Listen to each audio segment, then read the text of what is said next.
Welcome back नाकमास। Last chapter में God Valley का पूरा सीन ऑलरेडी क्रेजी था। रॉक्स का फेल, आइलैंड टूट रहा था और इतने सारे अनआंसर्ड क्वेश्चन रह गए थे। मैं पर्सनली एक ही चीज सोच रहा था कि इमू ने रॉक्स पे जो डोमी रिवर्स किया था उसका क्या हुआ, और लेटेस्ट चैप्टर 1166 में फाइनली हमें उसका प्रॉपर आंसर मिलता है। तो चलो गाइस, बिना टाइम वेस्ट किए पैनल बाय पैनल स्टार्ट करते हैं। भाई जो चैप्टर की शुरुआत है वो एक हैवी सीन से शुरू होती है। बरसात हो रही है, जमीन फटी हुई है, लाइटनिंग हो रही है और रॉक्स नीचे पड़ा हुआ है। वो स्लोली स्लोली मतलब सांस ले रहा है, ऐसा कुछ स्क्रीन में दिखाते हैं और एक लाइन बोलता है, did they really break the curse. भाई ये लाइन बहुत इंपॉर्टेंट है क्योंकि यहाँ रॉक्स डायरेक्टली बात कर रहा है डॉबी रिवर्स की, वही कर्स टेक्निक जो इमू ने रॉक्स पर अप्लाई की थी, जो उसकी बॉडी को एक मॉन्स्टर जैसा बना देती है और उसकी विल को सप्रेस कर रही होती है। ठीक है, और यहाँ हिंट मिलता है कि गार पर रॉजर का कंबाइंड फाइनल अटैक शायद उस कर्स को तोड़ देता है। और भाई मेरी थ्योरी तो ये कहती है कि फाकी एक लेवल पर कर्स को रिवर्स कर सकती है, क्योंकि रॉक्स अगर कर्स ब्रेक होने के बाद नॉर्मल मोड में आ गया, मतलब जिंदा था भाई वो बंदा, यार मरने का नाम नहीं ले रहा, सोचो इतने सारे अटैक्स के बाद भी।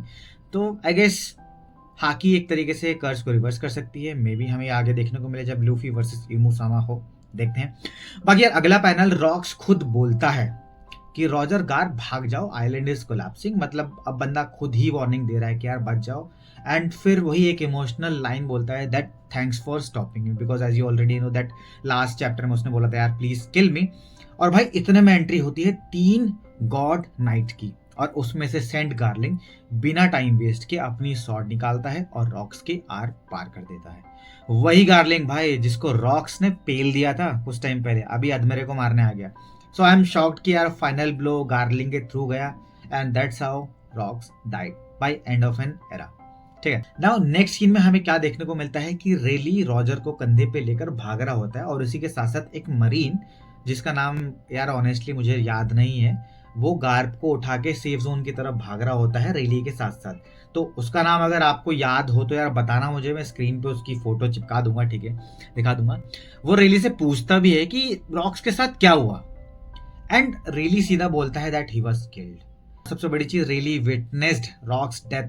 बाकी यार बैकग्राउंड में आइलैंड कोलैप्स हो रहा है और पूरा गॉड वैली का डिस्ट्रक्शन स्टार्ट हो चुका होता है। ठीक है, नाउ नेक्स्ट पैनल में तो भाई पूरे पेज में गॉड वैली लिटरली समुद्र में गिर रहा होता है, मतलब डूब रहा होता है, buildings, mountains, everything swallowed by sea. और ये सीन कंफर्म करता है कि गॉड वैली का एग्जिस्टेंस भी इंटेंशनली डिलीट कर दिया गया, एग्जैक्टली लुलुशिया जैसा। As we One Piece lover knows that government के पास एंशिएंट वेपन है, तो शायद same thing they used on the God Valley to.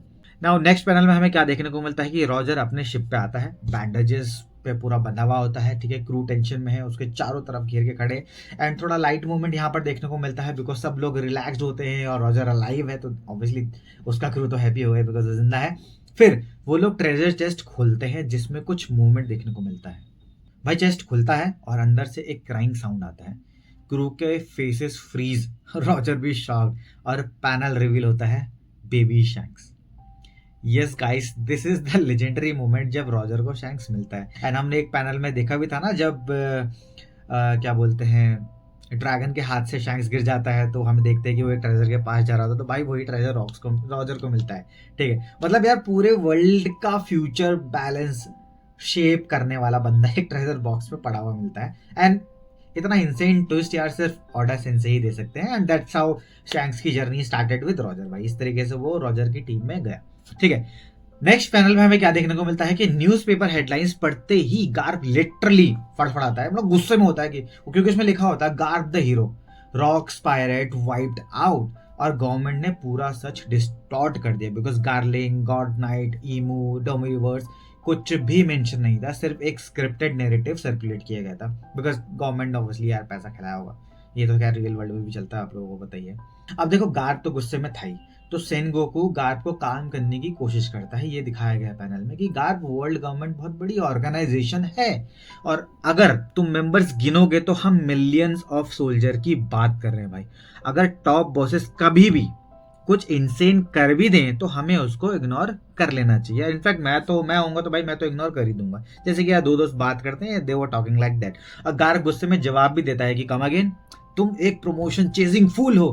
भाई सेन गोकू इरिटेटेड कि शट अप, क्लिफ के नीचे से बार करने से क्या होगा, मतलब इनडायरेक्टली बोल रहा है कि भाई हायरार्की में तुम सबसे नीचे हो, तुम्हारी आवाज ऊपर तक जाएगी तो है नहीं, तो चिल्लाने से क्या ही हो जाएगा।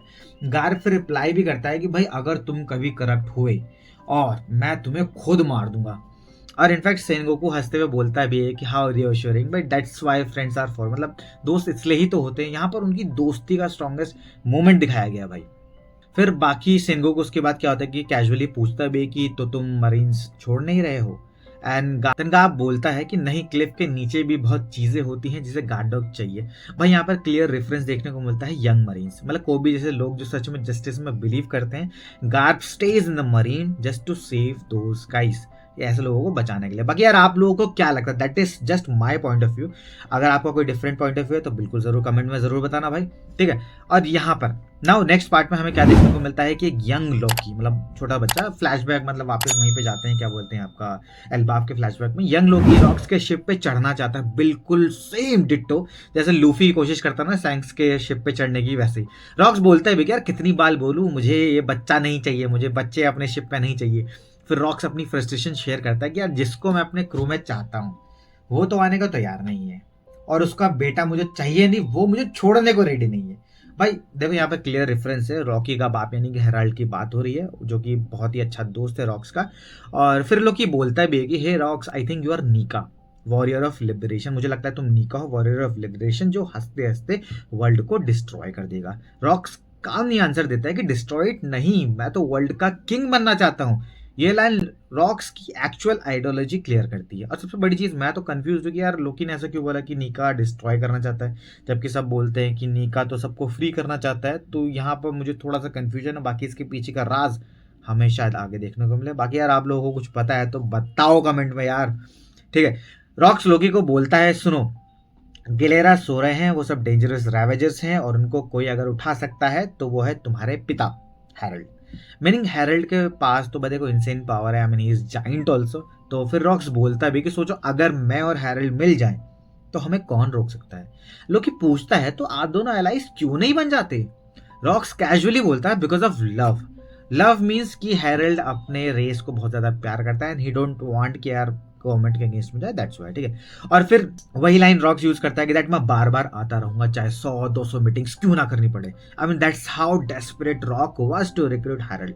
Now in the next panel we get to see Harald in action. तो हैरल्ड एक जाइंट को मार रहा होता है, बिल्डिंग्स गिर रही होती हैं और घर जैसे स्ट्रक्चर्स क्रम्बल हो रहे होते हैं। हैरल्ड चिल्ला रहा है कि तुम जैसे ट्रैश हीप्स की वजह से हमारी रेस का हिस्ट्री टेरर से भरा है। फिर बोलता भी कि हम पीसफुली दुनिया के साथ रहना चाहते हैं, बट तुम लोगों की वजह से ह्यूमंस हम पर ट्रस्ट नहीं करते हैं। दूसरा जाइंट्स भाई रोक रहा होता है कि आई अंडरस्टैंड, अब मैं ह्यूमंस से नहीं चुराऊंगा।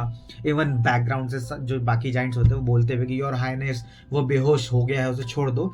एंड हेरल्ड का actual emotional break down start होता है भाई, कि मुझे वर्ल्ड गवर्नमेंट ज्वाइन करने का चांस नहीं खोना था, इसलिए मैंने रॉक्स की भी हेल्प नहीं की, और वो मेरा दोस्त था और मैंने उसे छोड़ दिया मरने के लिए।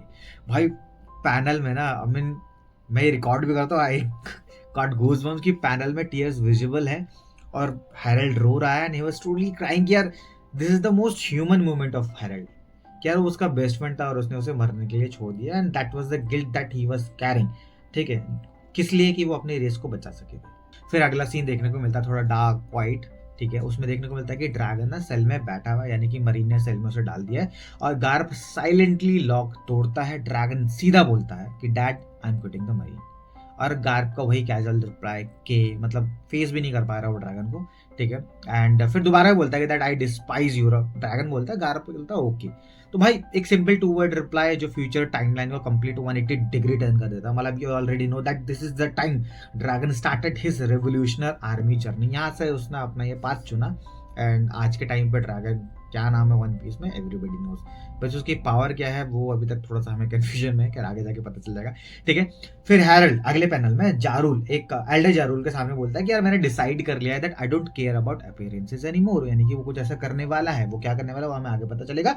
फिर अपने दोनों बेटों से हरजुद्दीन और लॉकी दोनों को कहता है कि यार तुम मेरे बहुत ही प्रेशियस बेटे हो, ठीक है, और मेरे बाद तुम दोनों मिलके एल्बाफ को प्रोटेक्ट करना।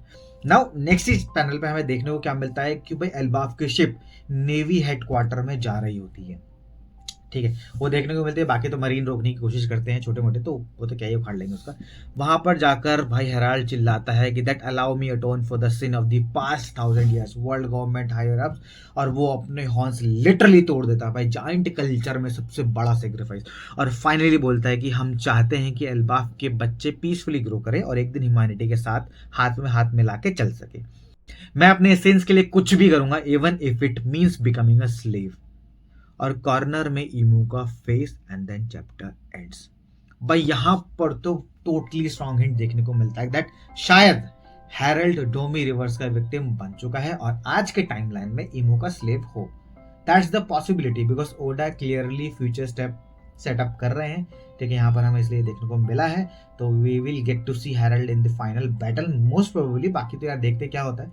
तो भाई ये था आज का chapter. So guys of the God valley 116 इसका full detail breakdown, every panel every meaning मैंने आपको एक सरल भाषा में दिखाया है। ठीक है, काफी हैवी चैप्टर था भाई, बहुत सारे हिडन ट्रूथ रिवील हुए हैं। बाकी यार आपको सबसे शॉकिंग कौन सा लगा, रॉक्स का कर्ज ब्रेक होना, शैंक्स का डिस्कवरी होना, या हैरल्ड का सेक्रीफाइस, कमेंट में जरूर बताना। And if you enjoyed the breakdown make sure to support Rakoverse. बाकी यार कमेंट में एक और चीज बताना, अभी के लिए मैं वन पीस की ही मांगा एक्सप्लेन करता हूँ। बाकी इसके अलावा अगर और कोई मांगा है जो मुझे बनानी चाहिए और आप मेरे बोलने का अगर तरीका पसंद आया तो भाई ये जरूर कमेंट में बताना, that means a lot to me. बाकी मिलते हैं नेक्स्ट वीडियो में, तब तक के लिए स्टे लेजेंडरी, स्टे सेफ।